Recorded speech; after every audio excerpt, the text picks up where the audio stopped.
चहापान झालंय, सगळे फ्रेश झालोय, पण आपण आधीच्या भागात जी चर्चा ऐकली होती, थोडीशी कुठेतरी एक असं सावट असतं, की समाजामध्ये विषमता आहे, इतके सारे प्रश्न आहेत.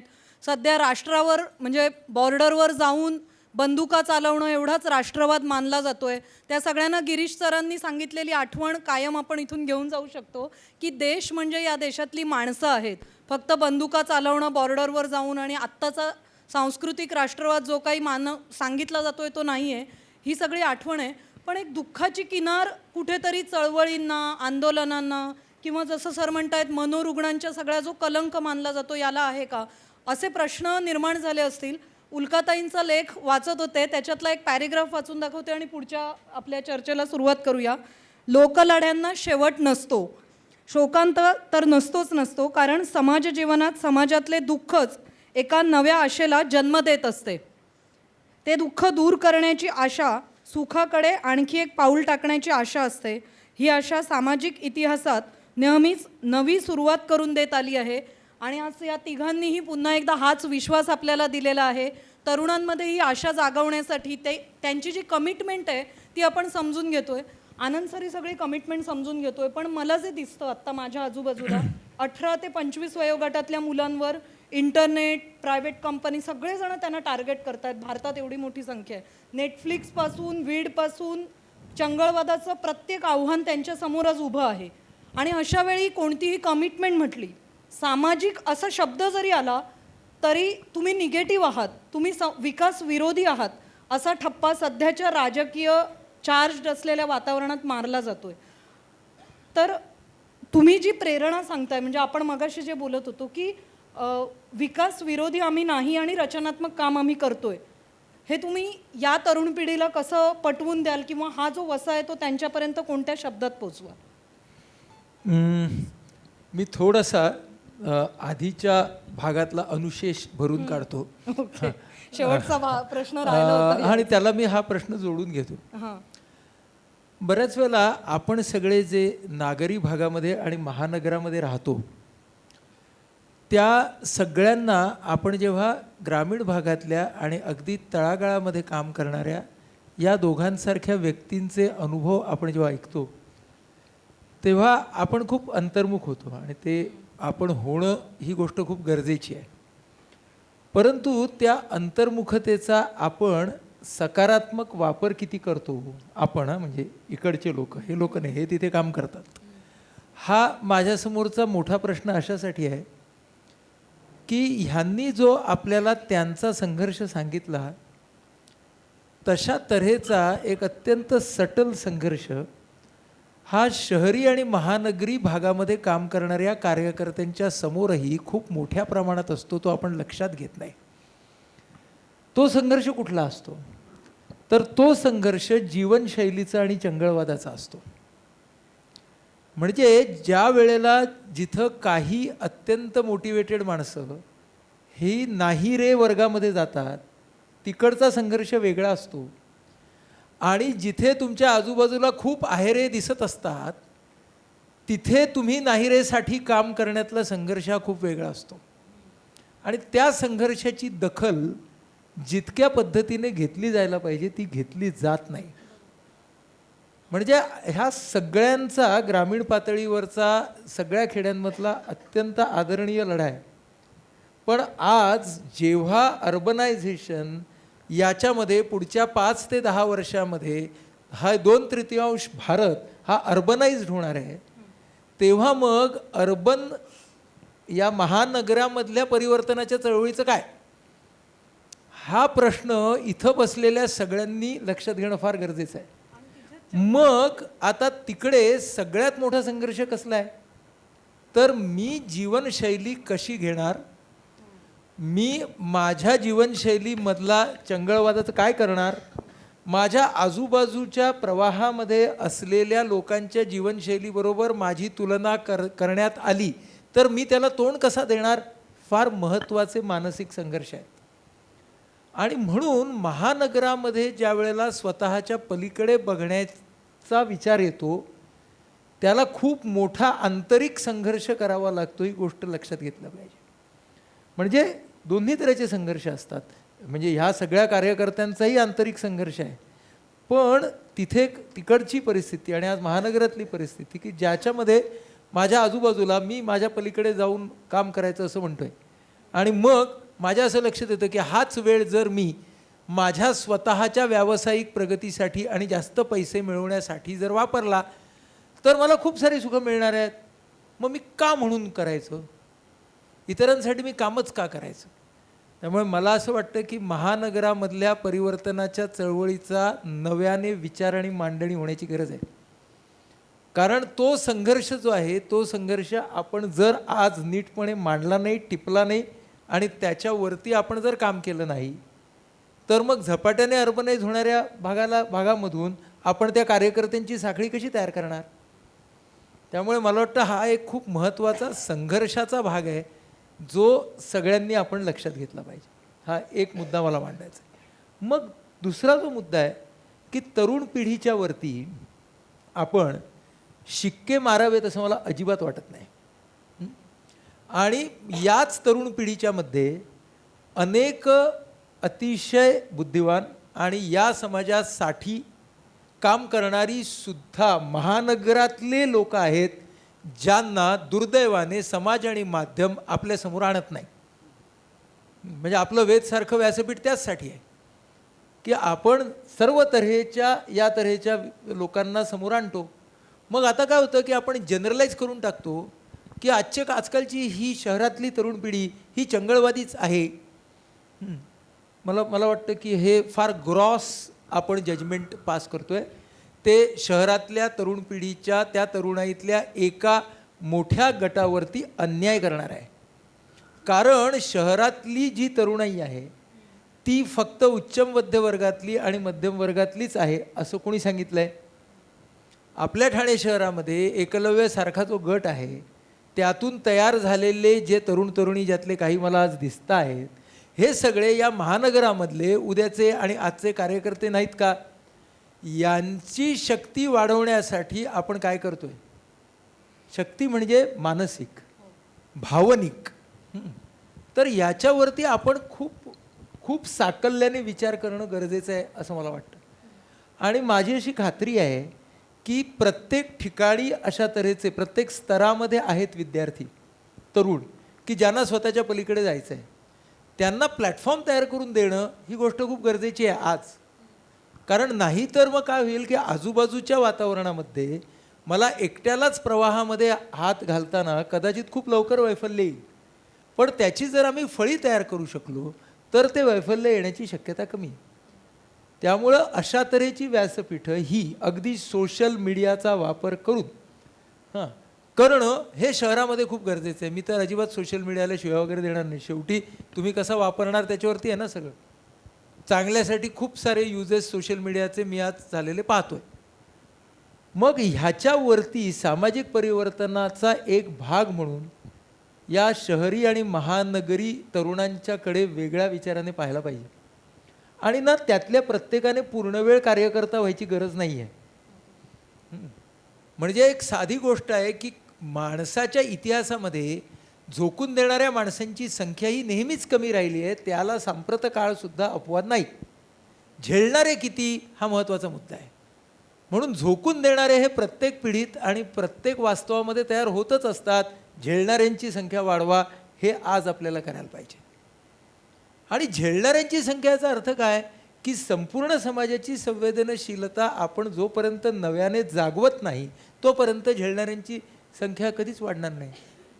मग त्यासाठीचं नेटवर्किंग, त्यासाठीचं एकत्र येणं, त्यासाठी हे पूल बांधणं म्हणजे ही सगळी मंडळी जी इथे काम करतायत त्यांना ठाणे शहरामध्ये आणून ठाणेकरांना त्यांना हे करणं, त्यांना सांगणं यांच्या कपॅसिटी बिल्डिंगसाठी आम्ही काय करू शकतो. सोपी गोष्ट सांगतो म्हणजे ती प्रत्यक्षातच आहे.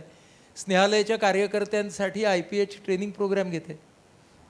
तेव्हा त्यांच्या मुलांबरोबर काम करणारी जी त्यांची सगळी टीम आहे त्या टीमबरोबर आमचे म्हणजे मी नाही प्रत्यक्ष पण माझे सहकारी हे त्यांच्याबरोबर काम करत आहेत. त्याचा खूप सुंदर फीडबॅक आहे की त्यांचं कपॅसिटी बिल्डिंग हे आम्ही कसं करू शकतो इथे बसून. तर आमच्याकडे जे आहे ना ते आम्ही द्यावं. मग असं करूनच नेटवर्क तयार होईल ना. त्यामुळे मला असं वाटतं की आज स्वतःच्या पलीकडे पाहणं ही जर सामाजिक गरज आहे, तर महानगरातल्या वास्तवाचा वापर करून या गरजेला अधिक सशक्त कसं करता येईल याच्यावरती सर्वच अशा तऱ्हेच्या लोकांनी काम करणं गरजेचं आहे. तू जे मगाशी आक्रमक राष्ट्रवाद वगैरे वगैरे जे म्हणालीस, ठीक आहे, ही आहे माझ्या मते ही लाट आहे. शेवटी जगामध्ये जो टिकलेला आहे तो राष्ट्रवाद जर मानवतावादाशी संलग्न असेल तरच तो टिकलेला आहे. त्यामुळं आक्रमक राष्ट्रवादाला फार प्रचंड भविष्य आहे असं मला वाटत नाही. कारण हे होतच राहणार आहे, त्याच्या लाटा येतच राहणार आहेत. शेवटी मग काय टिकणार, तर मग मानवतावादावरती आधारित असा राष्ट्रवाद असावा की जो खूप व्यापक आहे, त्याच्यात असं त्याच्यामध्ये सगळे येतील. मग त्यामुळे त्या सगळ्यांना एकत्र आणणारी व्यासपीठं ही वेगवेगळ्या पातळीवरती तयार होणं ही मला आज खूप गरजेची गोष्ट वाटते. आणि त्यासाठी ही आव्हानं पेलण्यासाठी या तरुण पिढीला आपण कसे तयार करणार, एक सोपं एकच उदाहरण सांगतो. महानगरातल्या मुलांसाठी ते महत्त्वाचं आहे. म्हणून पुढच्या 10 वर्षामध्ये आत्ताचा जो IT नावाचा प्रकार आहे हा पुढच्या 5 वर्षातच पूर्ण इतिहास जमा होणार आहे. आज जी महानगरामधली 25 ते 35 वयोगटातले अनेक तरुण तरुणी आहेत यांच्यावरती बेकारीची सुद्धा कुऱ्हाडी येणार आहे. इतक्या झपाट्याने आज ऑटोमेशन संपूर्ण जगामध्ये चालू आहे. मग त्याच्यासाठीचे पर्याय आम्हाला तयार करायचे आहेत की या लाटांना पचवायचं कसं. मी पुन्हा माझ्या विषयापुरतं बोलतो की या लाटांना पचवायचं कसं, या बदलाला पचवायचं कसं, या लाटेमध्ये नात्यांना जपायचं कसं, या लाटेमध्ये स्वतःला स्वतःशी जोडायचं कसं आणि स्वतःला इतरांशी जोडायचं कसं. किती मोठी आव्हानं आहेत. त्यामुळे या आव्हानांना सुद्धा आपल्याला आज म्हणजे आधीची आव्हानं आहेतच बरं का, ही विषमतेची आव्हानं आहेतच. म्हणजे आज आपल्याला आपली लढाई ही कितपत अर्धी आहे, तर आज आपण अल्पवयीन मुली ब्रॉथेलमध्ये नाहीत इथपर्यंत ती लढाई आली आहे एवढ्या याच्यानंतर. बरोबर. फॉरेस्ट लॉ झाला, पण त्याच्या इम्प्लिमेंटेशनसाठी 10 वर्ष लढाई चालू आहे. म्हणजे पूर्वीची आव्हानं आहेतच, त्याच्यामध्ये नवीन आव्हानांची भर पडते. फक्त त्यामध्ये ज्या सगळ्या विकसित होत जाणाऱ्या ज्ञानशाखा आहेत, IT पासून ते मानसशास्त्रापर्यंत, या सगळ्यांचा योग्य आणि विधायक वापर आपण कसा करून घेऊ ही गोष्ट मला खूप महत्त्वाची वाटते. आणि म्हणून पुन्हा तुझ्या प्रश्नाकडे येतो की म्हणून तरुण पिढीनं साठी काय करायला पाहिजे. मला वाटत नाही की त्यांनी एकदम गांधीवादी व्हावं, तसं होणं शक्य पण नाही. माझं म्हणणं असं आहे की माझी जीवनशैली ही मला खऱ्या श्रीमंतीकडे नेते का याचा प्रत्येकाने विचार करावा. मग आता तुम्ही मला म्हणाल की खरी श्रीमंती म्हणजे काय ते सांगा. परत ती ऑब्जेक्टिव्ह आहे. तर आहे ती ऑब्जेक्टिव्ह. माझे आनंद हेल्दी आहेत का, माझ्या आनंदाचा स्रोत जर निरोगी असेल तर माझी जीवनशैली पॉझिटिव्ह आहे. मग आता आनंदाचा स्रोत हेल्दी याच्यामध्ये तुम्ही बर्गरपासून काही घाला ते ड्रग्सपर्यंत. त्यामुळे माझं म्हणणं असं आहे की विचार काय करायला पाहिजे, चंगळवादापासून दूर, की निरोगी माझा आनंद निरोगी कसा करते. लोकांना काय वाटतं, स्वतःच्या पलीकडे पाहणं म्हणजे आनंदाला तिलांजली देणं असं अजिबात नाही आहे. आपला आनंद नेहमीच्या स्रोतांमध्ये जो आपण शोधतो तो मर्यादित करणं आणि त्याचे अधिक आरोग्यदायक स्रोत शोधणं हा किती मोठा मानसिक आरोग्याचा भाग आहे. आपण असं विचार करू की या दोघांच्या काय, किंवा मी आत्ता या दोघांच्या म्हणतो, मी आत्ता या भूमिकेत असल्यामुळे आपण यांना असा प्रश्न जर विचारला की तुम्ही तुमच्या ठिकाणी आज टिकून सुद्धा हसत का आहात. उल्का, तू मला सांग की आज तू तुझ्या जागी टिकून सुद्धा का हसत आहेस, का बरं.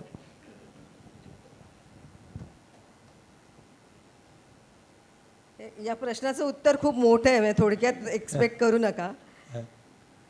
मी हसते याचं कारण म्हणजे कामातून मिळणाऱ्या एका बाजूला अनुभव जे आहेत ते पॉझिटिव्ह येत आहेत, किंवा आमच्या लढ्याची दिशा जी आहे ती योग्य दिशेने चालली आहे, त्यामुळे काही गोष्टी जमेच्या बाजू हाताशी येत आहेत म्हणून आहे. दुसरं असं आहे की मी हसते आहे कारण माझी जगण्यावर श्रद्धा आहे. क्या बात आहे. आणि माझ्या जगण्यावर जशी आहे तशीच इतरांच्या जगण्यावर आहे पण म्हणून आम्ही एकमेकांना जेव्हा ग्रीट करतो संघटनेतले सगळे सहकारी तेव्हा आम्ही म्हणतो जिंदाबाद. ते कशाचा जिंदाबाद नाहीये तर तुझ्या जगण्याबद्दल मला आदर आहे आणि माझ्या जगण्याबद्दल तुला असू दे याचं एक ते प्रतीक म्हणून आम्ही एकमेकांना जिंदाबाद म्हणतो. आणि त्याबरोबर मी माझ्या ज्या ज्येष्ठांना पाहिलेलं आहे त्यांना मी कधीच निराश नाही पाहिलेलं कारण ते एक स्वतःला एका प्रवासाचे मुसाफिर मानतात प्रवासी मानतात आणि त्यामुळे प्रत्येक टप्प्यावर माझ्या जगण्याच्या कालखंडातच मला अमुक एक यश आलं पाहिजे व्यवस्था बदलली पाहिजे असं होणार नाहीये. पण काही विचारांची कास धरून तुम्हाला दिशा निश्चित असली पाहिजे. इतिहासात मध्ये अनेक दीपस्तंभ उभे राहिलेले आहेत. त्या दीपस्तंभाच्या प्रकाशात काही काळ वाटचाल करायची असते पण कधीतरी आपलाच प्रकाश शेवटी जागा होतो आणि नंतरची वाट ही स्वतःच्या प्रकाशात चालायची असते. हा जो प्रवास आहे तो अनेकांनी आपल्याला यापूर्वीच्या संतांनी ज्यांनी या राष्ट्र घडवणुकीच्या कामामध्ये केलं आहे त्यांच्याकडून मिळालेला वारसा आहे आणि तो वारसा असल्यामुळे आपल्या म्हणजे ती पॉझिटिव्ह एनर्जी जी आहे त्याची आणि आपल्या कामाच्या मर्यादा आणि पल्ला या दोन्ही माहिती असतील तर मग निराश होणं आणि खचून जाणं हे होत नाही असं मला. क्या बात.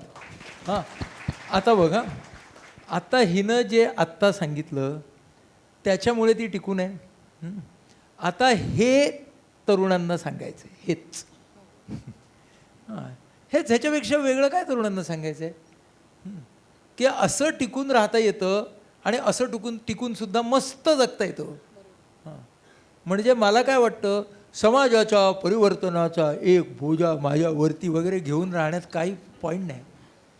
जे मला वाटत होतं ज्याला आपण साध्या भाषेत माझी खाज होती मी करतोय हां आणि ती चांगली खाज आहे. इट्स अ हेल्दी संसदीय शब्द आहे संसदीय म्हणूया. हा it's a healthy itch. I am completing my healthy itch. हां मग हे आपण ना काय करतो तरुणांपुढे अरे कशाला आदर्श विदर्श हां ते बघतायत ना आपल्याला कशी आहेत ती. मग आपण फक्त त्यांना बघायचे जे वेगवेगळे चॉईस आहेत त्याच्यामध्ये आपणही आहोत असं म्हणावं. निवडायचं तर निवडतील. हां तू जरा टाक भर गिरीश. खरंच हे काम कर अशी काय आपल्याला कोणी जबरदस्ती केली होती का? आपल्याला वाटतं आणि आपल्याला त्यात खूप आनंद मिळतो म्हणून हे काम आपण करतो. आणि हे काम मी केलं नसतं तर मी जे तुम्हाला आधी विस्तृत सांगितलं की मला आपला अपराधी वाटत राहिला असतं की मला सिग्नलवर भीक मागणारा मुलगा दिसतो मी गाडीची काच खाली करतो 2-5 रुपये टाकतो पुढे निघून जातो. आणि ते बाबा आमटे त्याला मनाचा महारोग म्हणायचे की तुम्हाला दुःख दिसतं आणि तुम्ही ते थोडा वेळ ठेवताना उचकून टाकून तुम्ही तुमच्या मनाला ते इंजेक्शन देऊन टाकता की ती संवेदनशीलता नष्ट करून टाकता स्वतःची. ते त्या पाहिलेल्या गोष्टीचा त्रास होता कामा नये. तर तसा महारोग आपल्याला झाला नाही ही एक समाधानाची गोष्ट की आपल्याला जे दिसलं त्याच्यातून आपण जे वाटलं ते केलं. दुसरं असं आहे की खूप लोक असं विचारत असतात की का हो तुम्ही इतके धोके झाले काय काय खूप ठिकाणी म्हणजे त्रास कष्ट लोकांनी पाहिले सगळे खड्डे खणले शारीरिक कष्टही पुष्कळ केले. पहिलं बांधकामच आमच्या पोरांनी आम्ही सगळ्यांनी मिळूनच केलं पहिलं जे बांधकाम केलं ते. आणि ते करत असताना लोक म्हणायचे काय हे भयानक कष्ट चाललेत वगैरे. आम्ही खूप मजा करत होतोय आम्ही इतकी मजा केली म्हणजे हे सगळे कष्ट त्रास ताणतणाव. एकदा बिल द्यायचं होतं कसले तरी आणि पैसे नव्हते तर मी 1.5 महिन्यापूर्वी 25,000 रुपयाला घेतलेली बजाज सुपरची स्कूटर होती. तुम्ही म्हणलं 15 मिनिटाच्या आत तू ही स्कूटर मोडून जेवढे पैसे मिळतात तेवढे मला आणून दे. ते एक जण गेला 15 मिनिटांनी मला येऊन सांगितलं 15,000 रुपये मिळतात पाहिजे तुला. म्हटलं 14,000 असले तरी पाहिजे पटकन आण. ती स्कूटर गेली त्याचे काय बिल द्यायचे होते 3,000 13,000 13,500 ते दिले आणि उरलेले 1,500 रुपये घेऊन आम्ही पहिले वडापाव खायला गेलो आणि खूप हसलो. आता खरं तर पैसे गेल्यावर दुःख व्हायला पाहिजे आपली गाडी गेली दुःख व्हायला पाहिजे पण खूप मजा वाटत होती. तर ही जी सगळी त्या गमावण्यातली जी मजा आहे ना जॉय ऑफ गिव्हिंग तो सगळा आम्ही खूप अनुभवला. आणि ती आनंद यात्राच आहे कारण काही गोष्टी आपण बदलू शकत नाही पण आपल्याला जे शक्य होतं ते जर आपण केलेलं असेल तर ती एक तृप्तता असते मनामध्ये की आपल्याला जग बदलणं शक्य नाही जेवढं शक्य होतं तेवढं आपण खूप निष्ठेने पार पाडले. ही आपल्यासाठी आनंद यात्राच आहे. आणि आपल्यामुळं कुठंतरी थोडंसं जग बदलतंय नाही बदलतंय आपलं आयुष्य खूप बदललंय.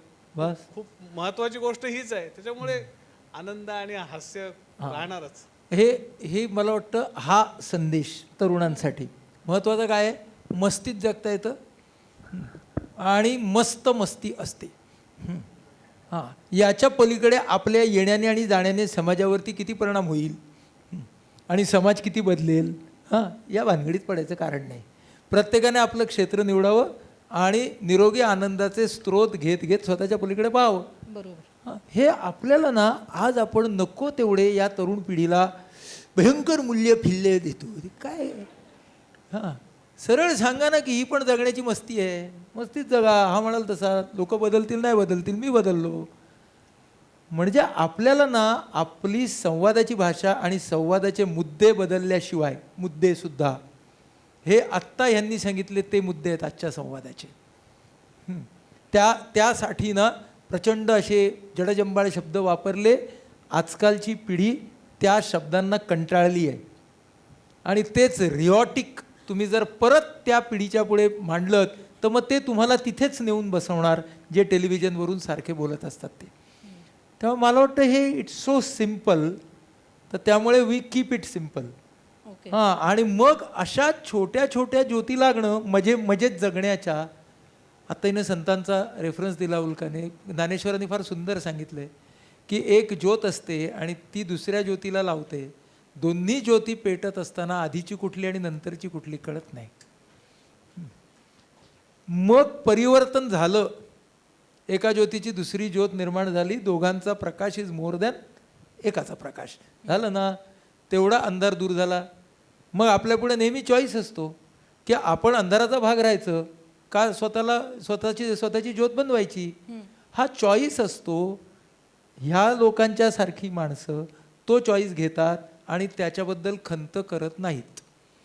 त्यामुळे वेगळा चॉईस घेतण्याची खंत अजिबात जेव्हा नसते तेव्हा तुम्ही मस्त जगू शकता. बरोबर. आणि मला वाटतं हे रोल मॉडेल अशा पद्धतीने आले पाहिजेत. बघा, तुम्ही आज ह्यांच्याकडून त्यागाचे उदाहरण शिका. गेली 25 वर्ष नाही शिकणार. नाही शिकणार. हां, त्यामुळे भाषा आणि मुद्दे दोन्ही बदलायला पाहिजे. बरोबर. मला पुढे जे विचारायचं आहे, तुम्ही सांगताय हे ज्योत लागलेली आहे. उल्काताईंना विचारते आणि नंतर तुम्हाला दोघांनाही ते विचारायचं आहे की तुमच्या क्षेत्रामध्ये तुम्ही हे काम उभं केलं, लोकसंघटन सर्व आरामध्ये उल्काताईंनी उभं केलं, व्यसनमुक्ती आणि याच्यात, आणि गणेश, पुढच्या पिढीकडे जो वसा आहे, म्हणजे तुमचं काम पुढच्या 25 वर्षात कोण चालवणार आहे हे आज तुम्ही कसं बघताय उल्काताई? आमचं काम हे संघटनात्मक काम असल्यामुळे समूहाचंच काम आहे. म्हणजे त्यात एक फॅसिलिटेटर या अर्थाने सुरुवातीला काही काळ नेतृत्व देण्याचा जो भाग असतो तो मी निभावला. पण आता आमची मोठी फळी आहे. म्हणजे त्यामध्ये जवळपास आम्ही 13 पूर्णवेळ कार्यकर्ते आहोत. त्याशिवाय तालुका कमिट्या आमच्या आहेत, जिल्हा स्तरावर काही आहेत. अशा समित्या मिळून आम्ही काहीशी ॲक्टिव्ह माणसं आहोत. आणि त्याशिवाय संघटनेचे जे सभासद आहेत ते आपापल्या पातळीवर स्वतःचं जगणं सांभाळताना जो काही संघर्ष उभा करतायत आणि संघटनेचा जो विचार आहे त्या दिशेने पुढे निघतायत.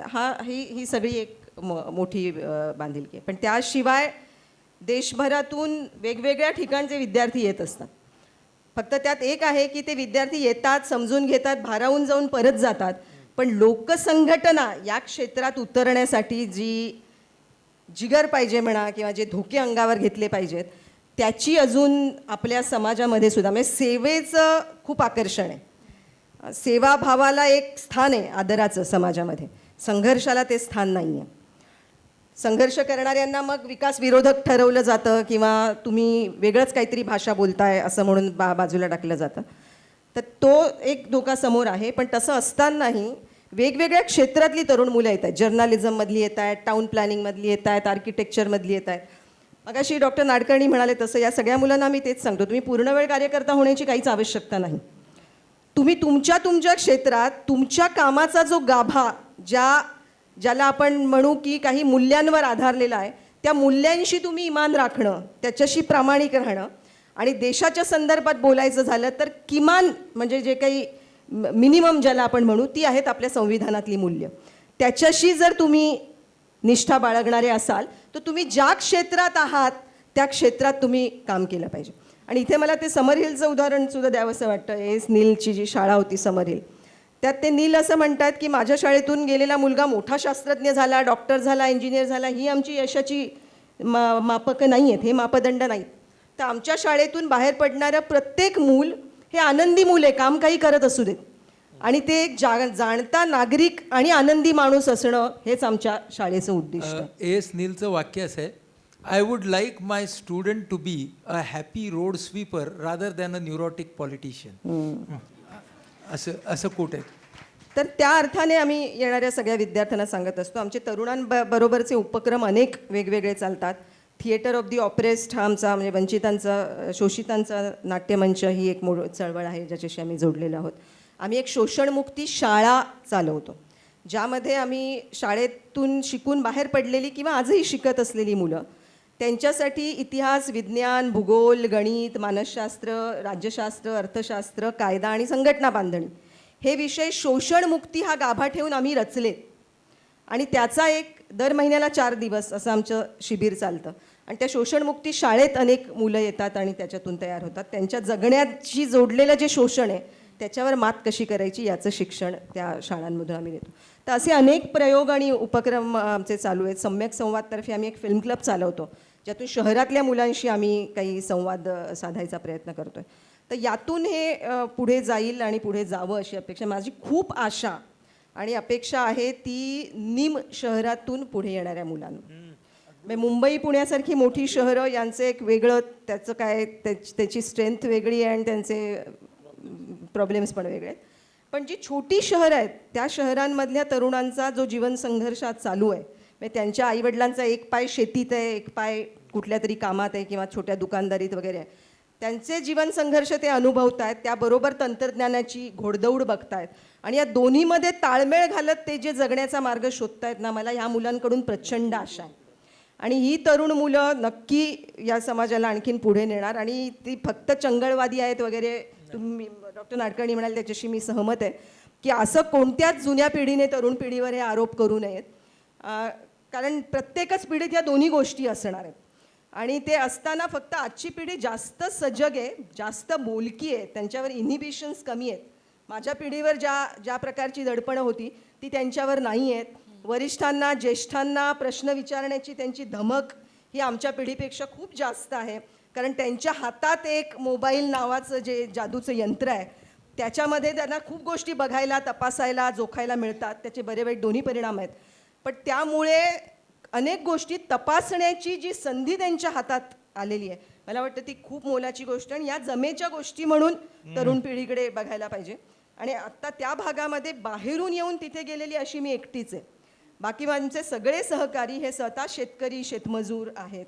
आणि त्यांच्यासाठी एकच निकष होता की स्वतःचा संघर्ष घेऊन ते संघटनेकडे आले, पण त्यांचा प्रश्न संपल्यावर त्यांनी संघटनेशी नातं तोडलं नाही किंवा इतरांच्या संघर्षामध्ये साथ देणं ज्यांनी थांबवलं नाही तेच आज सगळे पूर्ण वेळ कार्य करतात. त्यामुळे हा एक निकषच होता सगळ्यांसाठी की दुसऱ्यांसाठी सुद्धा जे काम करत राहिले ते आहेत. आणि त्यातलं कोणीही सोडून गेलेलं नाही. पहिल्यापासूनची फळी वाढतीये, पण त्यातलं कोणी काम टाकून निघून गेलं, आर्थिक समस्या असताना सुद्धा 3-3, 4-4 महिने मानधन मिळू शकत नाही अशी स्थिती असतानाही त्यातलं कुणीही गळलं नाही. आणि ज्या निष्ठेने ते बरोबर आहेत ती निष्ठा मला वाटतं पुढच्या पिढीला दिशा देईल. क्या बात.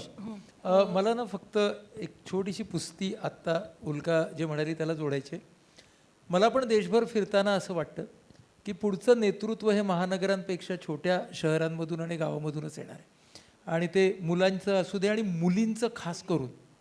कारण मला अनेक ठिकाणी मुलींच्यामध्ये जो स्पार्क दिसतो, मला वाटतं तू सुद्धा सहमत होशील त्याशी, तो खूप जास्त आहे. अगदी साधे तुम्ही खेळ घ्या. आत्ता फुटबॉलमधलं ऐजवालचं उदाहरण घ्या, ऐजवाल FC, की ज्यांनी आत्ता चॅम्पियनशिप मिळवली, ती सगळी त्या डोंगरदऱ्यामधली पोरं आहेत. तुम्ही आज IPL जर बघत असाल तर सगळे उगवते तारे हे महानगरातले नाही आहेत. तुम्ही हे कुठल्याही खेळात बघा आणि तुम्ही हे हळूहळू सगळ्या क्षेत्रामध्ये बघणार आहात. त्यामुळं हा महानगरातल्या मुलामुलींना त्यांनी त्यांच्या मर्यादित वास्तवामध्ये जर ते गुंतून राहिले तर त्यांचा एक लांब पल्ल्याचा तोटा होणार आहे.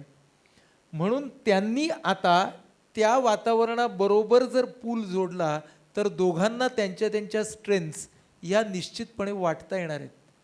आणि हे छोट्या छोट्या उपक्रमांच्या द्वारे आपल्याला करता येईल. छोटासा याचं उदाहरण सांगतो. आमचा एक IPSचा एक आपला प्रकल्प आहे, त्याचं नाव आहे बहुरंगी बहर म्हणून. आपण तो मल्टिपल इंटेलिजन्स असलेली संपूर्ण महाराष्ट्रातली मुलं गोळा करून त्यांना आपण पुढचे 3 ते 4 वर्ष मॉनिटर करतोय आणि त्यांना आपण इनपुट्स देतो.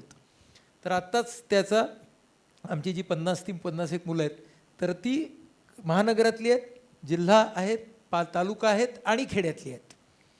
ही 50 मुलं जेव्हा आज 5 दिवसाचं आमचं शिबिर झालं, त्या 5 दिवसाच्या शिबिरामध्ये जेव्हा ती सगळी एकत्र आली त्यावेळेला दोघांनी एकमेकांच्याकडून खूप चांगलं घेतलं असं आमच्या लक्षात आलं. म्हणजे आम्हाला काय वाटतं की सोमनाथ श्रमसंस्कार छावणी ही प्रत्येक गावात आज होऊ शकते. ती का नाही करायची? या अर्थानं की urban, rural, tribal, semi urban या विद्यार्थ्यांना कॉमन प्लॅटफॉर्म करा, ते तिथे एकत्र येतील. असे प्रत्येकाने जर केले तर ह्या नेतृत्वाची एकमेकांच्याकडून खूप चांगली तोंडओळख होऊ शकते. हे मला तिच्यात फक्त ॲड करायचं होतं. हां, आता कसा तुम्ही कसा तुझा वारसा देणार आहात पुढच्या पिढीला? मला असं वाटतं की नवीन उगवती जी पिढी आहे ना, तिला समजून घेण्यामध्ये मागची पिढी जरा कमी पडते असं मला वाटतं. आणि दुसरी गोष्ट म्हणजे समाजात सध्या काय जे चाललेलं आहे त्याच्याबद्दल जे माध्यमाच्या मुळं जे लोकांचं मत बनतं ते पण खूप चुकीचं मत बनतं असं मला वाटतं. तर बघा, स्नेहालयाच्या बाबतीत म्हणाल तर आम्ही असं मानतो की आमचं जे आहे ना ते आमचं स्पिरिट महत्त्वाचं आहे. विचार आणि कार्य त्याच्या मागची जी प्रेरणा आहे ती खूप महत्त्वाची वाटते आम्हाला. आता आमच्या बिल्डिंगां इमारती वाढवण्यात किंवा जपत बसण्यात इंटरेस्ट नाही आणि त्याला आम्ही संस्था मानतच नाही. आम्ही त्याच्यातलं जे कार्य आहे, त्याच्यातला जो विचार आहे आणि जी प्रेरणा आहे त्यातली, त्याला आम्ही कार्य समजतो. आम्ही असं काम करतो की आम्ही जसं नाडकर्णी सर म्हणाले, आम्ही गेली 20 वर्ष युवा निर्माण नावाचा एक प्रकल्प चालवतो आणि आम्ही साधारणपणे 300-400 मुलांची शिबिरं घेतो 3-3, 4-4 दिवसांची. कारण मी पण सोमनाथच्या कॅम्पला जाऊन आलो. मग काय होतं की शहरातून निघून इतक्या लांब 47 डिग्रीमध्ये 10 दिवस राहायचं विदर्भातले, ह्याची जरा ताकद कमी झाली आहे पोरांची. दुसरं 10-10 दिवस काढणं अवघड झालं आहे आणि त्याला खर्चही आता जास्त लागायला लागला पहिल्यापेक्षा. हे सगळे असे मुद्दे आले. तर आम्ही आता 3-3 दिवसांचे कॅम्प करतो आणि ते वर्षात कमीत कमी 3 वेळा तर आम्ही करतो. आणि आलेल्या मुलांचं आम्ही त्यांना सध्या प्रश्न कोणते आहेत हे सांगतो की सध्या झोपडपट्टी हा प्रश्न आहे, लालबत्ती, भटके विमुक्त, दलित, स्त्रिया, माहिती अधिकार एक कामाचा विषय असू शकतो, म्हणजे भ्रष्टाचार, असे अनेक विषय आहेत ते आम्ही सांगतो. आणि आम्ही रोल मॉडेल्स त्यांच्यासमोर आणतो, म्हणजे चेंज मेकर्स आणतो. चेंज मेकर्स म्हणजे ते लोक नाही ज्यांच्याकडे खूप संसाधनं होती आणि त्यांनी बदल घडून दाखवलं. ते लोक नाही इन्स्पायर करत लोकांना. हल्ली इतिहासातली उदाहरण देऊन काय फारसं कोणी इन्स्पायर होत नाही. म्हणजे त्या अमक्यानी अंबानीच्या मुलांनी 5,000 कोटीचं साम्राज्य बांधलं आहे, 500 कोटीचं घर बांधलं आहे, काय तू पण असंच काहीतरी भव्य स्वप्न पहा असं म्हणल्यानं काय कोणी इन्स्पायर होत नाही प्रॅक्टिकली. तर त्याला त्याच्या परिस्थितीमधले धडपडणारे रोल मॉडेल दिसावे लागतात, तर इन्स्पिरेशन तयार होत असतं. तर त्या मुलांना आम्ही सांगतो की तुमच्या आजूबाजूचा प्रश्न निवडा. तर मी लालबत्तीत कामापासून सुरुवात केली, नंतर झोपडपट्टीत घुसलो, मग महिला, मुलं, ते असं क्षितिज आमचं मग विस्तारत गेलं. HIV, नंतर आता अनाम प्रेम, त्याच्यात अंध, अपंग, मूक, बधीर, आमची इतके आयाम आम्ही त्याच्यात जोडले हळूहळू. तर प्रत्येकाला प्रभावित करणारी गोष्ट त्याच्या आजूबाजूचा प्रश्न वेगळा असू शकतो. कोणाची नक्कल करून तुम्ही दीर्घकाळ काम नाही करू शकत, पण तुमच्या आजूबाजूचा एखादा प्रश्न निवडा आणि काहीतरी कामाला सुरुवात करा. आणि तुमच्याकडे जेवढी साधनं आहेत तेवढं घेऊन तुम्ही एकापासून सुरुवात करा. आम्ही शक्यतो सगळ्या मुलांना हल्ली बालभवन सुरू करायला सांगतो. तुमच्या घराच्या जवळपास गरीब मुलं, भटके विमुक्त मुलं, झोपडपट्टी, तिथल्या 1 किंवा 2 मुलांच्या सोबत फक्त शिक्षणाचं काम करा. तुम्हाला जेवढं समजतंय तेवढं गणित, शास्त्र, इंग्रजी त्या मुलाला शिकवा. शिक्षणाचं महत्त्व समजून सांगा. एकदा त्याला शिक्षणाचं महत्त्व शिकलं की तो समजलं की तो वडापाव विकेल, पाण्याची बाटली विकेल, पण रात्रीच्या का होईना शाळेत जाईल. नाहीतर मग त्याच्या लक्षात आणून द्यायचं की तुझ्या आईबापासारखं तू हमाली करत करत एक सामान्य आयुष्य जगशील आणि तुझी प्रगती होणार नाही, मानसिक विकास पण होणार नाही. तर असं कळलं की मुलं प्रगती करतात. आता आम्ही असेच चेंज मेकर्स आणतो. म्हणजे तर आता एक पोरगा होता माझ्याकडे 2002मध्ये आला होता आमच्या शिबिरामध्ये आणि तो म्हटलं मला काहीतरी गावाकडे करायचं आहे. तर सामान्य शेतकरी कुटुंबातला मुलगा, 3 एकर शेती, नोकरीचा पत्ता नव्हता. त्यावेळेला तो 11वीला शिकत होता. नंतर त्याला एका प्रायव्हेट शाळेमध्ये शिपाईची नोकरी लागली. योगायोगाने एका माझ्या नातेवाईक मुंबईला निघून आले, त्यांची इथं श्रीगोंदा नावाच्या गावात जागा होती. तर तो त्या श्रीगोंदा गावात होता. म्हटलं ती जागा घे आणि काम कर. काय काम करायचं? तो म्हटलं माझ्या गावात फाशीपारधी पोरं आहेत खूप, त्यांच्यासाठी मला काहीतरी करायचं. तो म्हटलं कर बा तुला करायचं तर. आता आमच्या शिबिरांना त्यांनी आलेला होता पूर्वी, तर थोडं पेटलेला पोरगा होता. तर मला असं वाटलं की 6 महिन्यांनी मला किल्ली आणून देईल परत, माझ्याने काही होत नाही, कारण पूर्वी 2 लोकांनी ती मला आणून पण दिलेली होती. तो म्हटलं तू पण घे, जमलं तर कर, 6 महिन्यांनी आणून दे. तो गेला आणि त्यांनी 6 महिन्यांनी सांगितलं की तुम्ही अमक्या अमक्या तारखेला या. मी गेलो बघायला पोरं घेऊन. पाहत होतं काय 50 फाशीपारध्यांची पोरं, आणि त्या वाड्यामध्ये पूर्ण रिनोव्हेशन झालेलं. आणि शाळेमध्ये शिपाई म्हणून काम करणारा 6,500 रुपये पगार घेणारा अनंत झेंडे नावाचा हा पोरगा, त्यांनी 50 फाशीपारध्याच्या पोरांचं एक हॉस्टेल तिथं चालू केलं. आणि मी थक्क झालो. म्हटलं तुला कोणी पैसे दिले? कारण ते श्रीगोंदा म्हणजे इतकं राजकारणग्रस्त गाव आहे, तिथं साधा माणूस सापडतच नाही. एक तर तो बबन पाचपुतेंचा असतो, नाही तर शिवाजी बापू नागवडेचा असतो, नाही तर आता नवीन राहुल जगताप आमदार झाले राष्ट्रवादी त्यांचा असतो. तुम्हाला असं साधा माणूस एक पण नाही सापडणार. प्रत्येकाच्या खिशात बिल्ला असतो आणि कार्ड असतं. आणि लगेच साहेबाला फोन असतो, छोटे मोठं काय झालं की प्रत्येकाचा साहेब वेगवेगळा. तिथं कोण तुला मदत केली? तो म्हणलं मी तुमच्याकडे पाहत आलो, मी अनेक या शिबिरांमधनं प्रेरणा घेतली. तर मला शेतात विहीर घ्यायची होती, बोर मारायचं होतं, म्हणून मी माझा एक 10-12 महिन्याचा पगार बाजूला ठेवला होता. असे 3-3 हजार रुपये, 3-3 हजार. मी पाहिलं की सगळं डावावर लावल्याशिवाय काहीच होत नाही. तर मी म्हटलं एकदा लावून तरी बघू, काय होऊन जायचं काय. तसं आहे मी भिकारीचं, असं आहे मी भिकारीचे. तर मी लावून पाहिलं आणि मी हे सगळं उभं केलं. मी थक्क झालो. आज त्याला लोकसत्ताचे सर्व कार्यशी सर्वदा त्याची माहिती छापून आली. आज अनंत झेंडेंनी 75 लाख रुपयांची 6 एकर जागा विकत घेतली. तिथे 500 मुलांचं संकुल तो उभं करतो. Can you believe? शाळेमध्ये शिपायाचं काम करणारा एक पोरगा. असाच एक पोरगा भेटला, मेडिकलचं दुकान चालवायचं. म्हणत आमच्या गावामध्ये भटक्या विमुक्तांची जुनी संस्था होती, बंद पडली, 70 पोरं उपाशी मारतात, काय करू? म्हटलं कर तू काम. तर त्यांनी त्यात 12-13 हजार रुपये मिळवायचं. त्यांनी तो संस्थेचा जबाबदारी स्वीकारली. आम्ही त्याला छोटं छोटं धान्य, कपडे, शैक्षणिक साहित्य द्यायला सुरुवात केली. आज त्या मुलाचं नाव फारुख बेग. त्याच्या संस्थेमध्ये 70 मुलं 14 वेगवेगळ्या भटक्या विमुक्त 70 मुलं शिकतात. तो कोणी करोडपती नाही, अरबपती नाही, त्याला प्रोजेक्ट येत नाही, त्याला CSR माहिती नाही. आता व्हॉट्सॲप मारायला लागला आहे तो कुठे, त्याला फेसबुक अजून नीट काही माहिती नाही त्याला.